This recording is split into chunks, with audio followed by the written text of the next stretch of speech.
Assalamualaikum warahmatullahi wabarakatuh. Apa kabar semuanya? Semoga kita dalam keadaan sehat walafiat, tidak kurang suatu apapun, walaupun dalam masa pandemi ini. Untuk materi kali ini kita akan memasuki materi ketiga. Materi kita yaitu tentang memahami hak atas kekayaan intelektual. Di sini kita akan membahas banyak tentang hak atas kekayaan intelektual. Di antaranya ada pengertian, tujuan hak atas kekayaan intelektual. Yang pertama, pengertian dan tujuan hak atas kekayaan intelektual. Haki atau hak atas kekayaan intelektual adalah hak eksklusif yang diberikan suatu hukum atau peraturan kepada seseorang atau sekelompok orang atas karya ciptanya. Secara garis besar, haki mencakup hak cipta, hak paten, dan hak merek. Namun jika dilihat lebih rinci, haki merupakan bagian dari benda, yaitu benda tidak berwujud. Haki termasuk dalam bagian hak atas benda tak berwujud seperti paten, merek, dan hak cipta. Sedangkan haki yang sifatnya berwujud itu berupa informasi, ilmu pengetahuan, teknologi, seni, sastra, keterampilan, dan sebagainya yang tidak mempunyai bentuk tertentu. Seorang wirausaha harus memahami dan mengetahui tentang hak kekayaan intelektual agar di kemudian hari itu paten teknologi yang dihasilkan akan memberikan keuntungan yang sangat besar dengan mendapatkan royalti ketika teknologi tersebut digunakan orang lain. Wirausaha harus selalu mematenkan suatu produk atau apa saja yang berkaitan dengan hak atas kekayaan intelektual agar tidak mudah ditiru dan diakui oleh orang lain. Dengan kata lain, seorang wirausaha harus siap atas segala risiko ketika tidak mematenkan hasil ciptaannya. Apalagi pada masa sekarang, seorang wirausaha itu harus selalu mengetahui hak atas kekayaan intelektual, karena jika wirausaha membuat sebuah karya atau cipta, maka hasil cipta atau karya itu harus dipatenkan agar memiliki nilai penghargaan. Sekecil atau sedikit karya yang dibuat tetap merupakan hasil kekayaan intelektual yang harus dihargai dan dinilai dengan baik.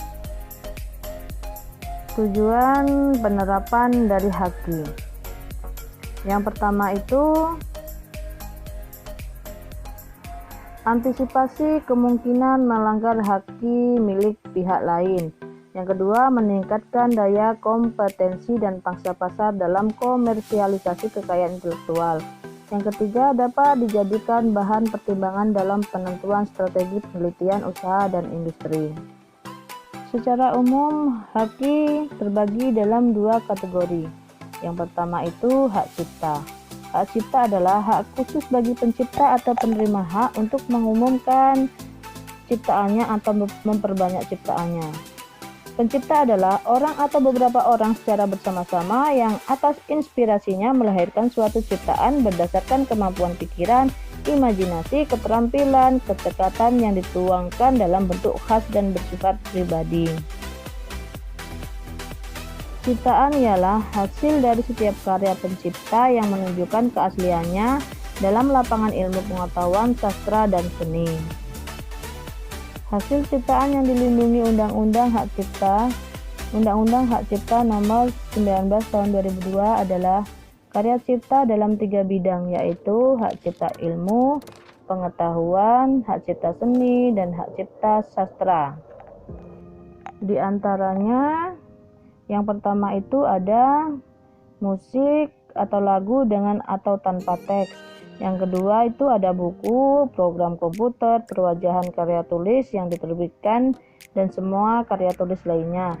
Yang ketiga itu ada arsitektur, peta, seni batik, seni rupa, dan fotografi. Seni rupa itu dalam segala bentuk seperti seni lukis, gambar, seni ukir, seni kaligrafi, kolase, seni patung, dan seni terapan lainnya. Prinsip dasar hak cipta. Yang pertama itu, unsur yang dilindungi hak cipta adalah ide yang telah berwujud dan asli atau orisinil. Yang kedua itu hak cipta timbul dengan sendirinya atau otomatis. Yang ketiga, hak cipta merupakan hak yang diakui hukum yang harus dibedakan dari penguasaan fisik atau ciptaannya. Yang keempat itu hak cipta bukan hak mutlak atau absolut. Dengan kata lain, saat kita membuat sesuatu dan sesuatu itu memberikan manfaat dan nilai guna di masyarakat dalam jangka panjang, kita bisa mengajukan untuk mendapatkan hak cipta. Akan ciptaan atau hasil karya yang dibuat akan memiliki nilai jual dan penghargaan atas hasil yang dibuat. Dalam hak cipta dikenal juga adanya hak eksklusif bagi pemegang hak cipta tentang hasil ciptaan atau karya yang dibuatnya. Beberapa hak eksklusif yang diumumkan diberikan kepada pemegang hak cipta adalah hak untuk yang pertama, membuat salinan atau reproduksi ciptaan dan menjual hasil salinan tersebut. Yang kedua, mengimpor dan mengekspor ciptaan. Yang ketiga, menciptakan karya turunan. Yang keempat, menampilkan atau memamerkan ciptaan di depan umum.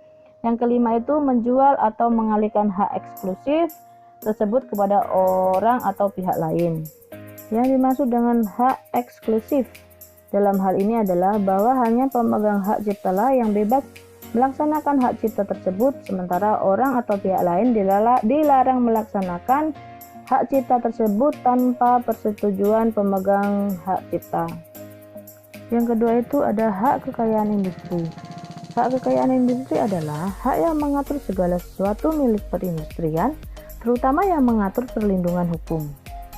Hak kekayaan industri ini sangat penting untuk didaftarkan oleh perusahaan-perusahaan karena hal ini sangat berguna untuk melindungi kegiatan industri perusahaan dari hal-hal yang sifatnya menghancurkan seperti apa? Plagiatisme.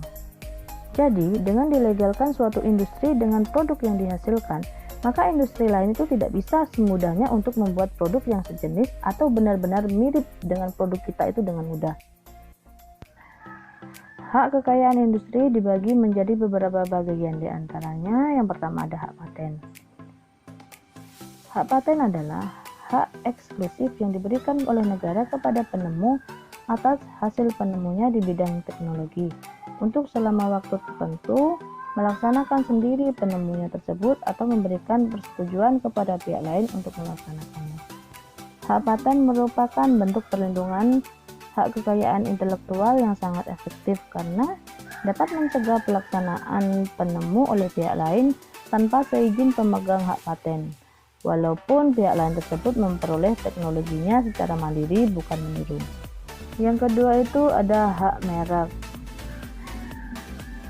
Merek adalah tanda berupa gambar, nama, kata, huruf-huruf, angka-angka, susunan warna, atau kombinasi dari unsur-unsur yang memiliki daya pembeda dan digunakan dalam kegiatan perdagangan barang atau jasa. Sedangkan hak merek adalah hak eksklusif yang diberikan negara kepada pemilik merek yang terdaftar dalam daftar umum merek untuk jangka waktu tertentu menggunakan sendiri merek tersebut atau memberikan izin kepada pihak lain untuk menggunakannya. Merek itu dibagi menjadi 3. Yang pertama itu ada merek dagang, yaitu merek yang digunakan pada barang yang diperdagangkan oleh seseorang atau beberapa orang atau badan hukum untuk membedakan dengan barang sejenisnya. Yang kedua ada merek jasa, yaitu merek yang digunakan pada jasa yang diperdagangkan oleh seseorang atau beberapa orang atau badan hukum untuk membedakan dengan jasa sejenisnya. Yang ketiga itu ada merek kolektif, yaitu merek yang digunakan pada barang atau jasa dengan karakteristik yang sama yang diperdagangkan oleh beberapa orang atau badan hukum secara bersama-sama untuk membedakan dengan barang atau jasa sejenisnya. Fungsi merek itu sendiri sebagai tanda pembeda atau pengenal. Yang kedua itu melindungi masyarakat konsumen. Yang ketiga menjaga dan mengamankan kepentingan produsen. Yang keempat itu jaminan kualitas. Kekayaan industri yang ketiga itu ada hak desain industri. Desain industri adalah suatu kreasi tentang bentuk, konfigurasi atau komposisi, garis atau warna, atau garis dan warna, atau gabungan daripadanya berbentuk 3 dimensi atau 2 dimensi yang memberikan kesan estetis dan dapat diwujudkan dalam pola 3 dimensi atau 2 dimensi serta dapat dipakai untuk menghasilkan suatu produk, barang, komoditasi industri atau kerajinan tangan. Hak kekayaan industri yang keempat itu ada hak desain tata letak sirkuit terpadu. Hak desain tata letak sirkuit terpadu adalah hak eksklusif yang diberikan negara Republik Indonesia kepada desainer atau hasil kreasinya untuk selama waktu tertentu melaksanakan sendiri atau memberikan persetujuannya kepada pihak lain untuk melaksanakan hak tersebut. Hak kekayaan industri yang kelima itu ada hak rahasia dagang. Rahasia dagang adalah informasi yang tidak diketahui oleh umum di bidang teknologi dan atau bisnis, mempunyai nilai ekonomi karena berguna dalam kegiatan usaha dan dijaga kerahasiaannya oleh pemilik rahasia dagang. Dan hak kekayaan industri yang terakhir itu ada hak indikasi. Indikasi geografis adalah suatu tanda yang menunjukkan daerah asal suatu barang yang karena faktor lingkungan geografis termasuk faktor alam, faktor manusia, atau kombinasi dari kedua faktor tersebut memberikan ciri dan kualitas tertentu pada barang yang dihasilkan.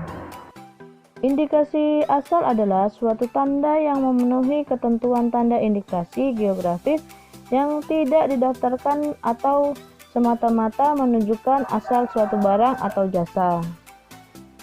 Sampai di sini pembahasan kita. Untuk selanjutnya kita akan membahas masih tentang materi haki, yaitu tentang syarat dan prosedur pengajuan haki. Untuk Ananda, tetap semangat belajar di rumah, tetap mematuhi protokol kesehatan. Saya akhiri, wassalamualaikum warahmatullahi wabarakatuh.